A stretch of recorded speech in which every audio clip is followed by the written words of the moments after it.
नमस्कार विद्यार्थियों, स्वागत है आपका अपने YouTube channel GK by Jitendra Khichar.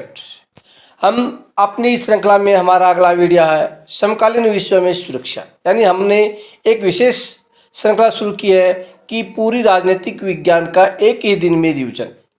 उसके लिए हमारा ये अगला वीडियो है। इसमें हमने समकालीन विश्व में सुरक्षा नामक जो टॉपिक है उसके जो महत्वपूर्ण प्रश्न है उसका इसमें अध्ययन करेंगे।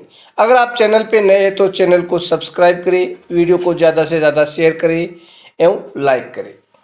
आज का हमारा पहला प्रश्न है, निम्नलिखित संधियों में से निशस्त्रीकरण से संबंधित संधि के सही विकल्प का चयन कीजिए। यानी कौन कौन सी संधि वो निशस्त्रीकरण से संबंधित थी। तो संधि 1992 की रासायनिक जैविक हथियार संधि, एनपीटी संधि और 1972 की जैविक हथियार संधि। यानी हमारा ऑप्शन क्या होगा इसमें, ए होगा। उसके बाद में प्रश्न संख्या 2, एशिया और अफ्रीका के नव स्वतंत्र देशों के समक्ष खड़ी कौन सी सुरक्षा की चुनौती गौण थी। यानी इन चुनौतियों में से कौन सी गौण थी। यानी भू क्षेत्र अथवा आबादी पर नियंत्रण को लेकर सहयोग और सलाहकार की नीति थी। यानी इन देशों के बीच सीमा विवाद भी था, इन देशों के समक्ष अलगाववादी आंदोलन से भी खतरा था, अंदरूनी सैन्य संघर्ष की भी इनको चिंता थी। लेकिन ये चिंता नहीं थी कि भू क्षेत्र अथवा आबादी पर नियंत्रण को लेकर सहयोग और सलाहकार की नीति की कोई चिंता नहीं थी। उसके बाद प्रश्न संख्या 3, निम्नलिखित में से किस वर्ष चीन द्वारा भारत पर आक्रमण किया गया था। तो 1962 में किया गया था, ख उत्तर। उसके बाद में 4 नंबर, किसी देश के भीतर हिंसा के खतरों से निपटने के लिए व्यवस्था को कहते हैं सरकार कहती है। जो लोग राष्ट्रीय सीमा के अंदर अपना घर बार छोड़ चुके होते हैं उन्हें कहा जाता है आंतरिक रूप से विस्थापित जन। 6 नंबर, राजनीतिक मानवाधिकारों के अंतर्गत आता है अभिव्यक्ति और सभा करने की आज़ादी आती है। सुरक्षा से क्या अभिप्राय है। यानी खतरे से आज़ादी ही सुरक्षा है। अपराध किसे कहते हैं। युद्ध की आशंका को रोकने को अपरोध कहते हैं।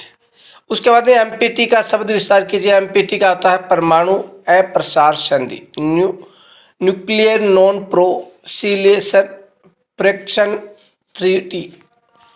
उसके बाद 10 नंबर, उत्तरी गोलार्ध और दक्षिणी गोलार्ध के देशों में प्रमुख अंतर क्या है। उत्तरी गोलार्ध में अधिकतर देश विकसित है जबकि दक्षिणी गोलार्ध में अधिकतर देश विकासशील अथवा अल्प विकसित है। 11 नंबर, देश के किन्हीं दो केंद्रीय मूल्यों को बताइए। संप्रभुता व क्षेत्रीय अखंडता प्रमुख मूल्य होते हैं। उसके बाद में द्विअंकीय प्रश्न, पारंपरिक सुरक्षा से क्या अभिप्राय है। सैनिक हमले जिसका स्रोत कोई दूसरा देश होता है, जो सैनिक हमले की धमकी देकर किसी देश के केंद्रीय मूल्यों जैसे संप्रभुता, स्वतंत्रता व क्षेत्रीय अखंडता आदि के लिए खतरा पैदा कर देता है, वो क्या कहलाते हैं, पारंपरिक सुरक्षा। 2 नंबर है, सहयोग मूलक सुरक्षा से क्या तात्पर्य। अपारंपरिक खतरों से निपटने के लिए सैन्य संघर्ष की बजाय अंतर्राष्ट्रीय सहयोग से रणनीति तैयार करना। 3 नंबर, आंतरिक रूप से विस्थापित जन से क्या तात्पर्य है, किसी एक उदाहरण से स्पष्ट कीजिए। वे प्रवासी जो अपना घर छोड़कर अपने ही देश की सीमा में रहते आंतरिक विस्थापित जन कहलाते। जैसे जम्मू कश्मीर राज्य के कश्मीरी पंडित जो देश के अन्य भागों में रहने को विवश हो गए थे। 4 नंबर, अप्रवासी तथा शरणार्थी में क्या अंतर है। अप्रवासी अपनी मर्जी से स्वदेश छोड़ते जबकि शरणार्थी युद्ध, प्राकृतिक आपदा अथवा राजनीतिक उत्पीड़न के कारण स्वदेश छोड़ने पर मजबूर होते हैं। उसके बाद 5 नंबर, गठबंधन बनाना किस प्रकार पारस्परिक सुरक्षा नीति का एक तत्व है। गठबंधन व्यवस्था में इस तरह की संधि की व्यवस्था होती है कि कुछ विशेष परिस्थितियों में दोनों पक्ष एक दूसरे की मदद करते हैं। 6 नंबर, निशस्त्रीकरण से क्या अभिप्राय है। अस्त्र शस्त्रों का अभाव तथा उसे नष्ट करना ही निशस्त्रीकरण है। 7 नंबर, मिलान कीजिए। शरणार्थी दलाई लामा, परंपरागत सुरक्षा सैन्य शक्ति के संदर्भ में, बाहरी व आंतरिक खतरों से सुरक्षा। गैर परंपरागत सुरक्षा, मानव सुरक्षा व विश्व सुरक्षा, आंतरिक विस्थापित जन कश्मीरी पंडित। यह था आज का हमारा वीडियो जिसमें हमने महत्वपूर्ण जो प्रश्न है उन प्रश्नों का अध्ययन किया है।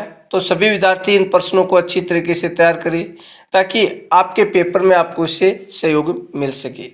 इसी के साथ हमारा वीडियो यहीं समाप्त होता है। जय हिंद, जय भारत, जय जय राजस्थान।